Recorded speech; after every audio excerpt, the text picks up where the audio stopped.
Hello বন্ধুরা, welcome to my channel GSM master service. আপনাকে স্বাগত। আরও একটি ভিডিও নিয়ে হাজির হলাম।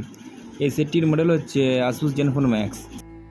সেটটিকে ফরম্যাট করা হয়েছে। ফরম্যাট করার জন্য গুগল অ্যাকাউন্ট প্রয়োগ গেছে বা এফআরপি প্রয়োগ গেছে। এফআরপি প্রয়োগের জন্য সেটটিকে আমরা এফআরপি আনলক করবো বা বাইপাস করবো কোনো রকম কম্পিউটার ছাড়াই। ভিডিওটি পুরোপুরি দেখবেন, কোনো রকম স্কিপ না করে। স্কিপ করলে বুঝতে পারবেন না।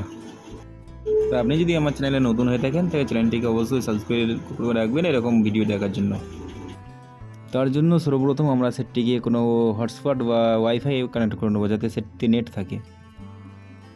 আর এমনি নর্মালি যেমন নেক্সট করে বা স্কিপ করে পেরিয়ে যাওয়া যায় সেইভাবে স্কিপ করে এগিয়ে যাব। এখানে দেখাচ্ছে ভেরিফাই ইয়োর অ্যাকাউন্ট, মানে আগের যে অ্যাকাউন্টটা ছিল সেই অ্যাকাউন্টটা এখানে চাইছে, মানে বোঝা যাচ্ছে পুরোপুরি সেটটা এফআরপি পড়ে আছে। জাস্ট আমরা একটা ব্যাক করব একবার। ওখানে যে টেক্সটটা আছে নীল রঙের দেখুন উপরের দিকে ক্লিক করব। আবার একটা টেক্সট দেখা যায় যে HTTP, ওটা ক্লিক করলাম। স্টেপ বাই স্টেপ দেখতে থাকুন, এফআরপি লক খুলে যাবে, কোনো রকম প্রবলেম হবে না। এই একটা ভিডিওতেই কাজ হয়ে যাবে।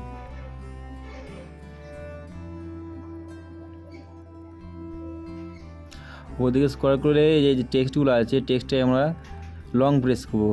লং প্রেস করার পর ডান দিকে যে 3 বাটন চিহ্নটা আছে ওটাই ক্লিক করলাম। নিয়ে ওয়েব সার্চ লেখা আছে ওটা ক্লিক করলাম। তাহলে এখানে আমাদের গুগল খুলে গেছে। এই টেক্সটটাকে কেটে দিয়ে আমরা CHRM ক্রোম লিখবো। ক্রোম এসে গেছে, গুগলে সার্চ করব। এখানে VN ROM লিখতে পারে কেউ বা অ্যাড ROM লিখতে পারে, যে কোনো একটা লিখে সার্চ করলেই হবে। আমি এখানে অ্যাড ROM লিখবো। Add ROM bypass ADD ROM বা বাইপাস অ্যাড ROM, যে কোনো একটা লিখে সার্চ করলেই হবে। বাইপাস গুগল অ্যাকাউন্ট 2024 এটা ক্লিক করলাম। এখানে একবার সেটের মডেলটা কী আছে একবার চেক করে নেবো, বা রিসেট করে সেটটাকে করা যায় নাকি সেটাও চেক করে নেব। সেটিং অপশানটা খুলে আমরা MIUI যে ভার্সনটা আছে সেটাকে বারবার ক্লিক করব।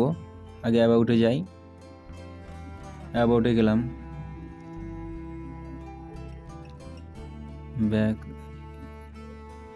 বিল্ড যে নাম্বারটা আছে বিল্ড নাম্বারটা ক্লিক করলাম। ডেভেলপার অপশান খুলে গেল। ডেভেলপার অপশান খুলে যাওয়ার পর আমরা দেখব ডেভেলপার, না এখানে ডেভেলপার অপশান কাজ করছে না। ব্যাক করবো, অন্য মেথডে কাজ করবো। দুটো অ্যাপস নামাবো, জাস্ট দুটো অ্যাপস নামাবো। অ্যান্ড্রয়েড 6 জ্যাম মানে গুগল অ্যাকাউন্ট ম্যানেজার 6 জ্যাম এটা ডাউনলোড করলাম। এরপর নেক্সট যে অ্যাপসটা ডাউনলোড করবো সেটা হচ্ছে কুইক শর্টকাট মেকার, ওকে করলাম। যখনই ওপেন হবে এটাকে আমরা ওপেনে ক্লিক করবো। ওপেন ক্লিক করলেই তাহলে আমরা ওই ডাউনলোড ফাইলে চলে যাব। প্রথম আমরা 6 জ্যাম ওটাকে ইনস্টল করব। যেই প্রসেসে করছি সেইভাবেই করবেন, কোনো রকম প্রবলেম হবে না। অ্যাকসেপ্ট,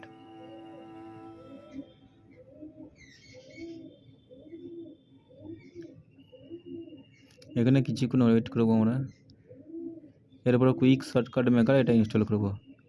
ভিডিওটি যদি ভালো লাগে তো অবশ্যই লাইক করবেন। ওপেন করে নিলাম। এখানে লিখবো আমরা Google account manager, GWGLE, Google account লেখার পরেই লিখে চলে আসছে। এখানে দেখবেন অনেকগুলো অপশান আছে। এই অপশানের মধ্যে যেটা লেখা থাকবে ইমেল আর পাসওয়ার্ড, এখানে দুটো লেখা থাকবে। নিচেরটায় ক্লিক করব। ইমেল আর পাসওয়ার্ড যেটা থাকবে, email and password, type email আর পাসওয়ার্ড, তার মধ্যে নিচে যেটা আছে সেটা ক্লিক করব। ক্লিক করার পর টেক্সটে ক্লিক করবো, এখানে অপশান যেটা আসবে। তারপর ব্রাউজার সাইন ইন করবো, ওকে করবো। এখানে একটা ভ্যালিড ইমেল আইডি দেবো, যে ইমেল আইডিটা একটা পাসওয়ার্ড আমাদের জানা আছে। পরবর্তীকালে এই ইমেল আইডিটাই এই সেটটার সঙ্গে অ্যাক্টিভ হয়ে যাবে। আর এফআরপি লক খুলে দেওয়ার পর সেটার এই যে অ্যাকাউন্ট আমরা দেবো সেটা রিমুভ করে দেবো, কারণ এটা যেহেতু কাস্টমারের ফোন, নিজের ইমেল অ্যাড্রেস ব্যবহার না করাই ভালো। ভিডিওটি যদি ভালো লাগে তো অবশ্যই লাইক কমেন্ট করবেন। সবথেকে প্রথমে সাবস্ক্রাইব করবেন। সাবস্ক্রাইব করলে আমরা ভিডিও লাইক করলে, পছন্দ করলে এরকম ভিডিও বানানোর আগ্রহ বাড়ে। আর সাবস্ক্রাইব করলে আমার ভিডিওতে আমাদের চ্যানেলে যে এইভাবে এই ভিডিওগুলো আসে হার্ডওয়্যার সফটওয়্যারের সমস্ত কাজগুলো আপনি দেখতে পাবেন। শুধু এখানে এফআরপি আনলক করা হয় না, হার্ডওয়্যারের কাজ করা হয়, আইসি কাজ, সমস্ত রকম কাজ এই ভিডিওগুলোতে করা হয়।